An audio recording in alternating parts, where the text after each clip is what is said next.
Hey, how's it going, guys? I've had a lot of questions lately about what I run in my kayak, the things I modded, and how it's set up. So I figured I'd probably just go ahead and do a pros and cons video as well and run through the things that I've done to my kayak and why I did them.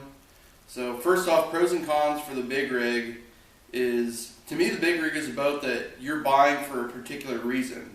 Either you're a bigger guy, or you want the stability, or you want the weight capacity. I mean, those are the big things that, to me, stuck out about the big rig and why I bought it.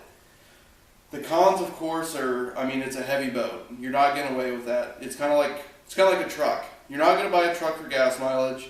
You're not buying the big rig for its weight. It's a heavy boat. That's all there is to it. The wind is going to catch you, which every kayak will. I've noticed that it's a lot worse than the big rig. It's a slow boat.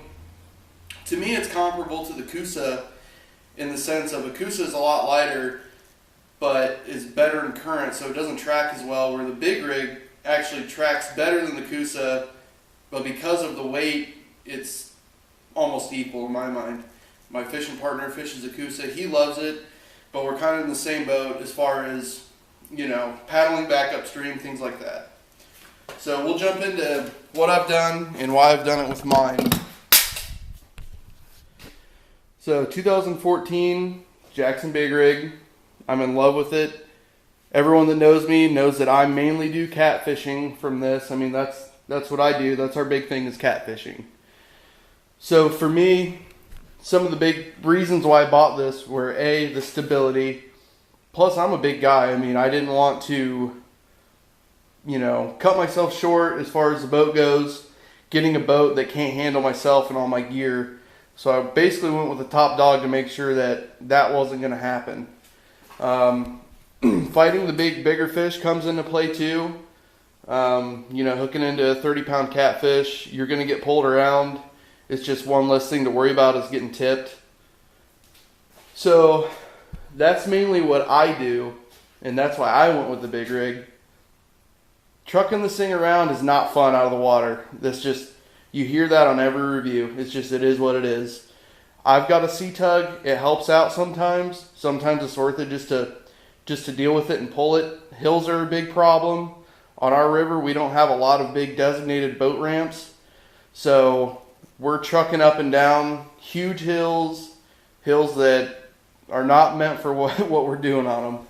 So that's kind of an issue. But, you know, to me, that's 5% of your time with the boat, if that. So it's worth it. So setting up here, first thing I did, before I bought this boat, I knew that I wanted it, so I had a lot of time to plan. I spent a lot of time researching what other guys were doing and a lot of time researching what I wanted to do. So the first thing I did was bought a Lowrance Elite 7X. And one thing I noticed about this is it didn't come with a good ram mount. And a lot of guys I know are using cutting boards, and I went ahead and made one out of aluminum. And that's been working perfectly. I can do a more extensive video on how I did that if you guys want to see it. Just a ram ball, running it in the middle. I went with a kind of like a more permanent install on here, and these are the Hobie through hole connectors. You can't see it, but this scupper tunnel down here inside the boat, I actually wrapped the cord around there so it wasn't flopping around. These as well go straight through. I've got these run. This is a Pelican case with a waterproof connector.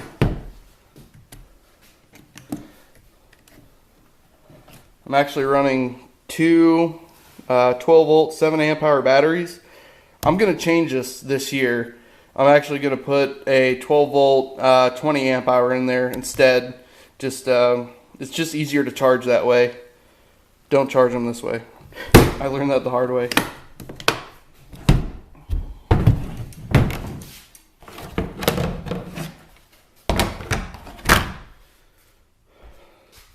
Bending branches, Angler Ace. I love this paddle. It's lightweight, it's sturdy. Buddy runs the, I think it's Aquabound Manta Ray.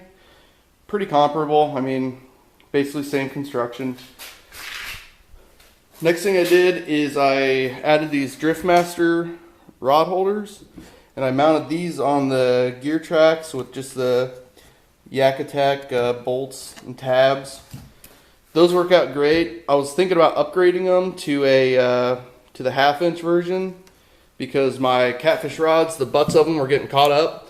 What I end up doing is I just stretch the back ends out, and that seems to be working perfect for now. Just as a side note, I just picked up these Warrior Cat tackle rods, and I am in love with them. I've used a lot of rods before. These came out. They look good.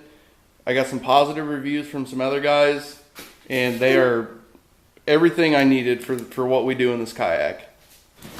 Got the Stolquist Fisherman, I think, life jacket. I run a camera, a GoPro when I'm out there. I think there's about 1 million tutorials on how to do this mod right here. It's like something from Amazon, and then you got to do some stuff to cut it out, and that works perfect.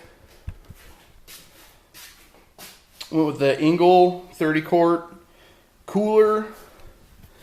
I went with the ones with the rod holders because I wanted to utilize those, and then I think I went ahead and I called Engel afterwards and picked up the parts for the live well for really cheap, like $5, and I added those later. But that holds all my stuff. I use this as a bait tank sometimes, just depending on what we're doing.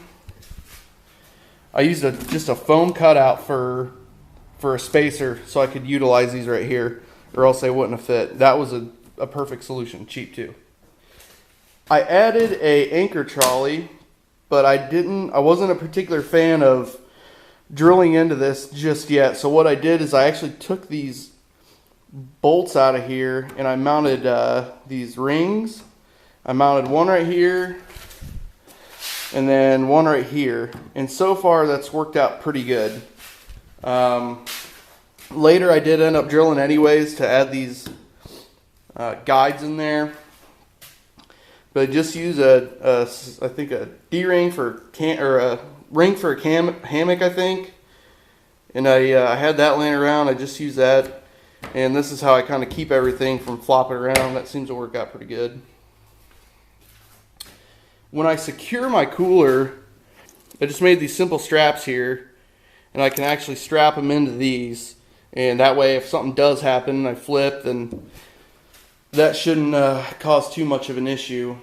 The other thing I did personally for me is I did not use the stand-up bar once on this, so I took that off almost immediately. It just doesn't get in the way as much. I can put more stuff up here. Here's a cheap little mod I found online. I think I stole this from Josh Dolin. I think they got a YouTube channel, Peel and Drag Extreme Fishing or something like that. I'll link it. But I saw in his pictures he had this set up where he could keep his line just kind of attached to his seat. I thought that was genius, so I stole that from him. Alright guys, like I said, I just wanted to do a quick video for you guys, pros and cons of the big rig, how I modded mine, how I set mine up, why I did the things I did. Hopefully maybe gave you guys some ideas on things you can do to your kayaks. If I missed anything, let me know. I'll probably put out some more videos here shortly on specifically to us catfishing in a kayak and the things that we did and learned along the way. So thanks for watching.